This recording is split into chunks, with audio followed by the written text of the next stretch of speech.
Recently, on a trip that my wife and I took through the Midwest of the United States, we had an opportunity to stop by an Amish furniture store. Now, if you're not familiar with Amish, or if you've ever heard about Amish people, they build excellent quality crafted furniture. It's amazing. They do beautiful work. And in this little store that we walked through, there was a blanket chest. The blanket chest was just the most awesome, right size, looked beautiful, but $1,000. Today on Woodworking with Wes, we're going to build that same blanket chest. We're going to try to duplicate their craftsmanship. In fact, we are going to. And we're going to do a really beautiful blanket chest for $200 with this wood right here. Grab your tools. Let's go. As with all of our furniture, first thing we've got to do is figure out what we're building and the sizes. So I've drawn out my little crude drawing again. We're going to be 39 inches wide. Our blanket chest will be 19 and a half inches high, but it's going to have a 1-inch top. It'll be 20 and a half inches high total. It's going to be 18 inches deep, so our side panels are going to be 17 and a quarter, and then the 3/4 inch face. We've milled all of our, and we're going to be building it out of red oak. We've milled all our red oak through our benchtop planer down to 3/4 of an inch, except for our top piece, which we've milled to 1 inch. And we've listed the sizes of everything that we've got to cut. The first thing we're going to do is we're going to go to the table saw, and we're going to use our table saw sled to cut our wood into lengths so that we can straight line it and get ready to use our router table, our benchtop router table, to build our stile and rail sets for our face panels and end panels.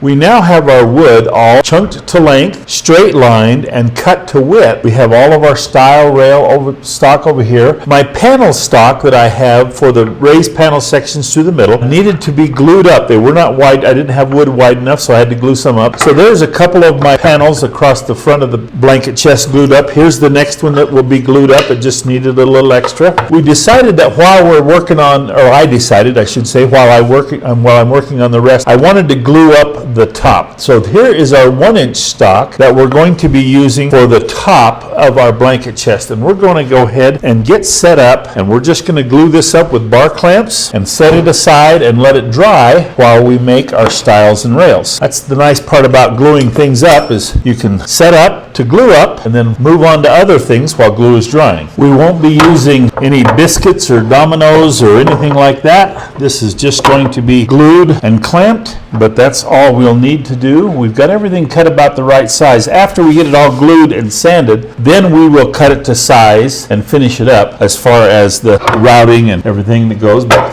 we'll stand up these pieces on edge, take our glue. We'll be very generous in our glue so we have plenty of squeeze out. We'll just make sure we have enough that we don't have to worry about spreading it. I have glued up panels like this for years, and it's always just never an issue to make sure you have plenty of glue. The glue spreads as you clamp, and your glue joint is good and strong. And the glue that they have nowadays, I use Tight Bond, and glue is actually, once you get it all spread, is actually stronger than the wood itself. The glue joint, the wood itself will break before the glue joint. It's amazing that glue can be that strong. We'll start down at this end. I'm going to put my glasses on so I can see what I'm doing. There we go. Look at that. All right, we want to make sure that all of our surfaces are flush. We'll clamp one end, tighten it down good. Then we'll put a clamp over the top, and we'll make sure that all of our surfaces are even, because all our boards are not perfectly straight. That one needs to come up a little bit. That one needs to come up a little bit more. Okay, we're there. I'll clamp that. Then we'll come over here to the end. As we clamp, if we make sure that we're even as we clamp up, we'll have a lot less sanding to do. I'm really out of level on this one board right here. We're going to push it down and then let it come back.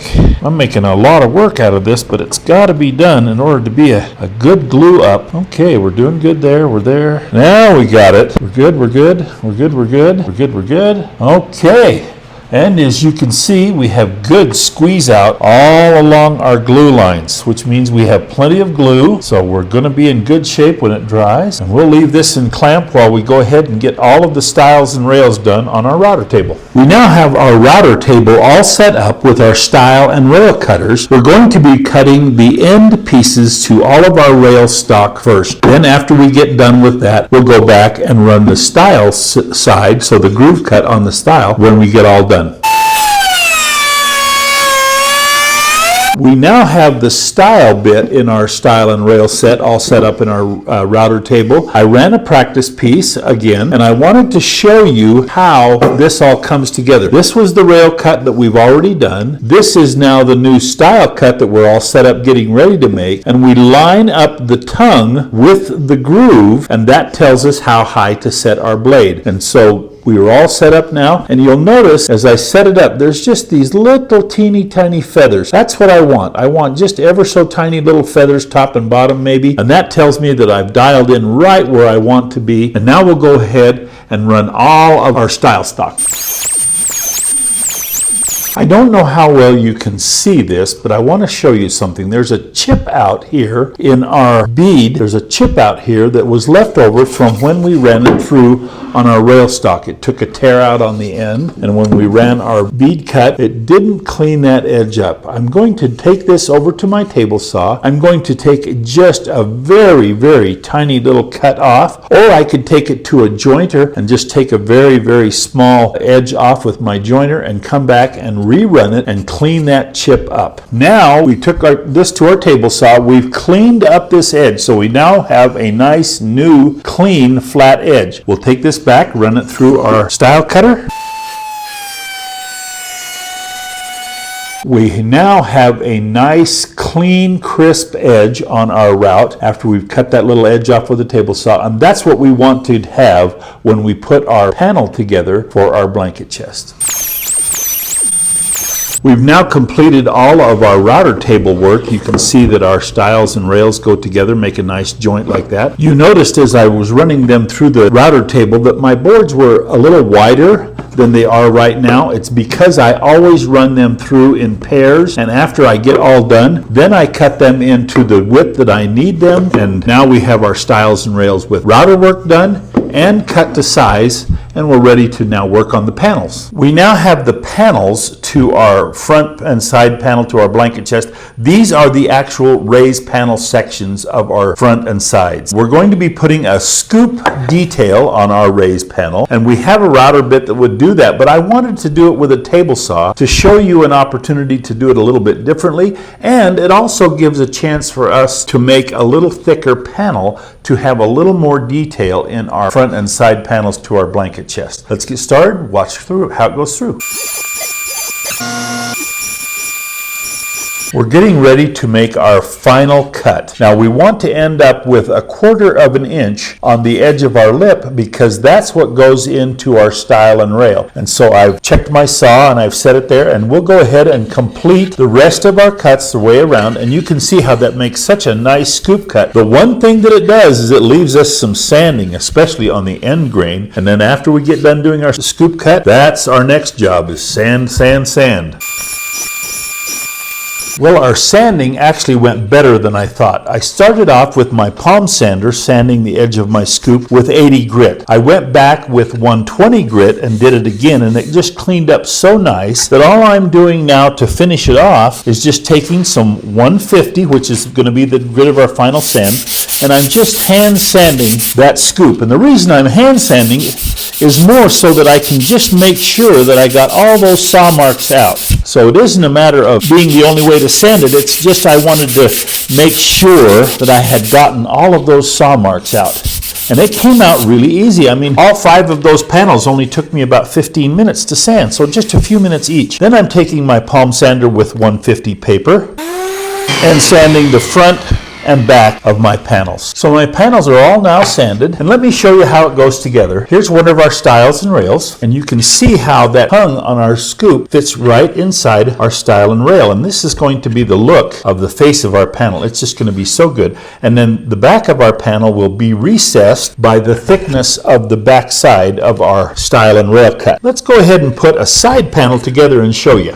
I went ahead and set my end panel just so you can kind of see how it goes together. We have left side, right side, bottom, and top. Our bottom is going to be recessed. Notice on our drawing here, we have the bottom rail does not go all the way to the bottom of the stile. So I marked it, and it's actually right there. And it's going to create a little foot effect at the end. So get ready for that when we get there. The panel is all sanded, but we've got to go through, and I'm sure you've heard me talk about space balls before, but if you hadn't, these little hard rubber balls balls go in the grooves of our assembly to create a space. The space allows the panel to expand and contract with humidity because you don't glue the panel in. You only glue the stile and rail, and the panel floats. The panel floats so that it can expand with heat and humidity, and these space balls keep the panel centered as it expands and contracts. I marked my 2.5 inches so that I make sure I get my spacing on my stiles and rails correct, and I'm just going to turn it like this. I've also marked on the inside of my panels where my glue goes so that I don't get glue where it shouldn't be and make a mess out of my door. We'll just take our little glue bottle here. We've got our panel ready to go, we've got a rubber hammer ready to go, and we've got our clamps ready to go. So we're ready to go. And I like to hold my stiles together and put my glue on in pairs like this. A little bit on the faces of the stile and rail and a little bit in the groove to hold the tongue of our rail. I don't get real carried away because I don't want a lot of squeeze out. I want some, but I don't want to make a mess. Let's put our top rail in first. Top rail goes flush because that's the top of our panel. Then our panel goes in on top of our space balls. Then our bottom rail goes in, and we'll adjust and make sure we get our bottom rail in the exact spot it's supposed to. During the assembly process, after we start clamping up, we want to make sure that it's in the right place. And so we'll put the top of the door clamp, and we'll slide the other clamp underneath to hold it level. And I like to clamp up my door on one end first.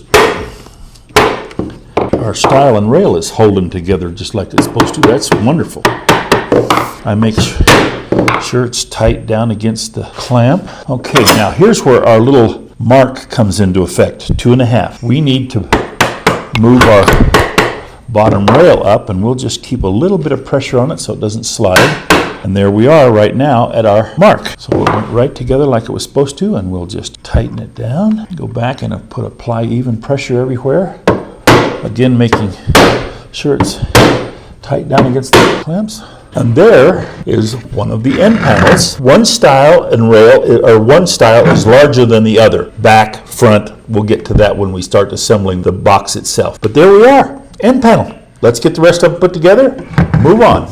Yesterday I completed gluing up the rest of my panels. I got them all sanded and ready to go to glue up the actual portion of our blanket chest. I want you to show you how we're going to do the corners. I'm going to flip this over so you can see what we're doing here. We've put a dado into the back side of our face panel. We're going to be taking our side panel, and I put a little rabbit cut with a tongue here, and we're going to be gluing that tongue into our face panel, and that is going to create our corner. And we're not going to be using any nails. We're only just going to be gluing and clamping. I'm going to tip this up like this and turn it so you can get an idea of how that's going to look. But that is going to be our corner. And so by putting a little tongue and groove there, I guess for lack of a better term, and clamping that, we're just going to have a nice, tight, clean corner, no nails. Beautiful corner, just a little bit of squeeze out, which is what we want, and we're going to do the other one the same way. While we're waiting for the glue to dry on the corners that we just clamped up, I brought my top for the blanket chest over. We had clamped this up the other day, and I was going to sand it with my palm sander. It was just uneven enough that wasn't going to happen as well as I would have liked, so I took it to a local cabinet shop that had a wide belt sander, and I rented some sanding time. You can do the same in your area if you have a big cabinet shop, or it could have also been done with a hand belt sander. To finish our top off, all we're going to do is we're going to put a large round over on the front 3 sides, and that's going to be the way we'll finish the top off. Because this is such a large router bit, I took a half cut first, and so we're going to go ahead and finish up. It's a 3/4 inch round over, and I just set it about half deep. We'll go ahead and finish it off. Well, it's coming together, but now we got to start getting ready to sand out these corners, and in order to sand those corners out, I want a little more stability to my sides, and so we're going to go ahead and put the bottom in our blanket chest. The first thing we're going to do is we're going to nail a little cleat around the inside like this. This is just a little pine, 1 by 3/4 pine cleat around. Then we're going to put in a plywood bottom that will nail in to these cleats. So cleats first, then bottom. We're nailing this cleat flush to the bottom of our bottom rail. We don't want to go down beyond that yet. We have some feet that are going to go on here a little later, and they're going to be real cool. But right now, just this. And we'll put just a little bit of glue on here just to help hold while we nail it into place. Okay, we have our little cleat in there. Let's see, how can I show you this the best? I think what I need to do, turn this up. I'm using that big bath towel to set this on because our panels, when we made our raised panels, so they actually stick out beyond the face frame or the stile and rails, and so I didn't want to scratch those up. And so we've used that bath towel to protect our panels from getting scratched. This is our bottom that we're going to be putting in. And again, we're going to just put a little bit of glue on our cleat and a few nails down through our cleat, and that will hold our bottom in place. We've cut our bottom to the exact size of our interior. And we'll just slide it in like this. Ooh, so nice. In fact, we need to encourage it a little bit better.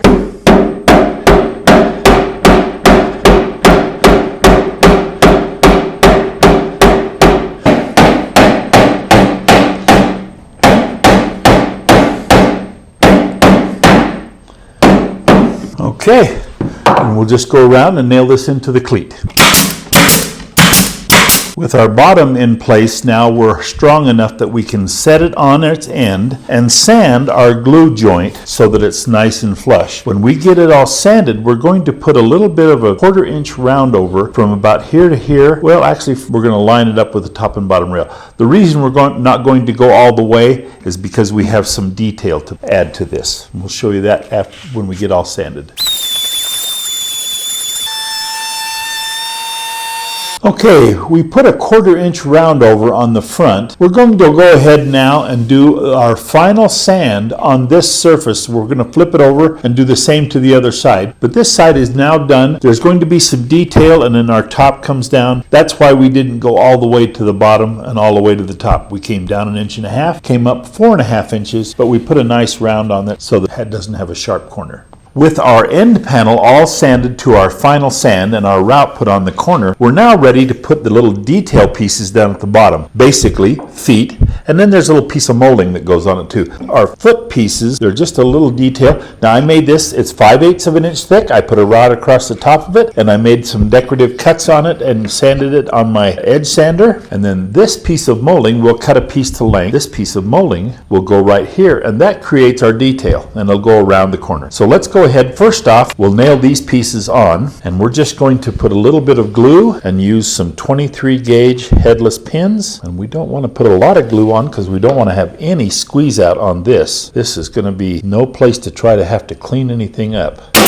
Okay, one there, one up top, one right there.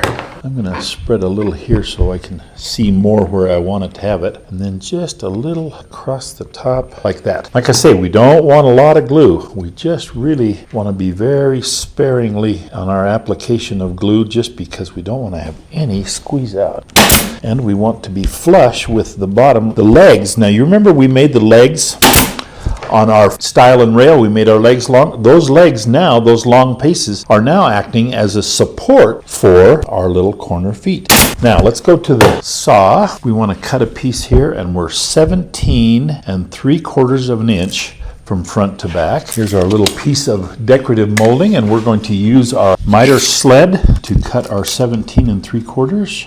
And our 17 3/4 is our inside measurement, so we'll mark that right there. And that's the nice part about this little sharp deal right there. I got to put a mark on top so I can see. We can line our mark up, line it up, mark up, listen to me, line our mark up with the edge of our little jig. And there's our little decorative piece of molding cut perfectly. Okay, and let's put a little bit of glue on that and tack it down with our 23 gauge headless pins. We're going to put one nail in the back. There we are. Now, we're going to flip it over, do the same thing on the other side, and then we're going to lay our blanket chest up on our bench and do the face side. Okay, we're going to put on this last little piece of molding here, and then we're going to tip it up so that you can see what it will look like all done. Again, very sparingly on the glue so that we don't have any squeeze out. Just make sure our corners are tight. One nail there. Sorry, I'm in the way. Okay, I'm anxious to see what this looks like when it's sitting on its own feet. Oh, I tell you, it's coming together. Let's get the top done. We have a back to nail into it, just a 1/2-inch plywood back that we'll nail into it, and the top will sit on top, and then we are ready for paint shop. We put some little putty on top of our little 23 gauge pinholes just to get them all covered up, and we've just got to go back and sand that putty so that we are all cleaned up. We're using 150 grit paper as our final sand on everything. So even when we're going back and cleaning up the putty, we're using 150 grit paper to sand that off so that we keep the final sand as smooth as possible. That's going to make our stain more consistent. And remember that as good as your sanding is as good as your finish is. So always remember, pay attention. Pay attention to your finish by paying attention to your sanding, because the better you sand, the better your finish. We have a rabbet cut down the back side of our end panels to accept a 1/2-inch thick back. This is the back that we're going to be using, and we're just going to be putting it in with some 1-inch small crown staples. The back that will be finished so that it'll be finished all the way around, but it is not going to be the finished side of the cab of the blanket chest. There we go. We want to slide this down. We've made some little pencil marks here to indicate where the level of the floor of the inside of our blanket chest is, so that we can give just a couple of staples through the backside into that floor. Take a look and see what it looks like on the inside. Now you can see we have a nice oak interior to our blanket chest. The last thing we have to do is do the finish sand on our top, and then we're ready for the paint shop, just like we said a minute ago. And it's just coming out really the way we wanted it to. It's just really looking good. So let's get that last bit of sanding done and off to the paint shop. We're sanding the top now, the 1-inch thick heavy top that we were talking about. I'm going to go around the bottom side. This is upside down, and I'm just going to take my hand paper and break that bottom edge so that we don't have a sharp edge. I'll do it along the back and the front. Then we'll put a nice clean sand on it, tip it over, and then sand our route on top. Let me tip it over so you can see. We have that nice 3/4 inch round over all the way around. We need to spend a little time to make sure that that's perfectly smooth, and that's where we'll spend our final sand on.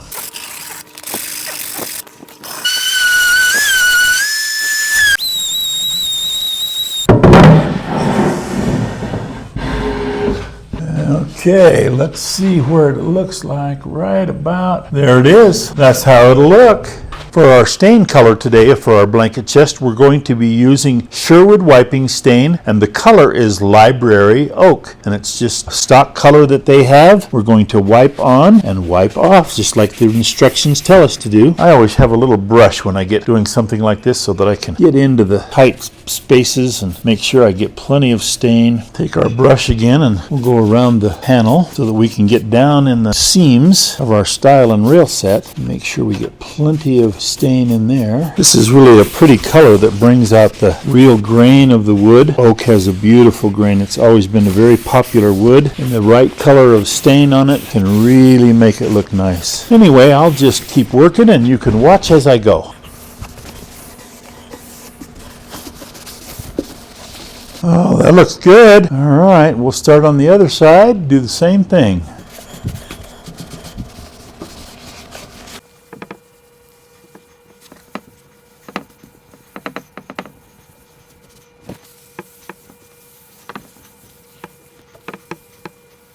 We let our stain dry for the 1 hour recommended drying time, and we're ready to spray a coat of pre-cat lacquer.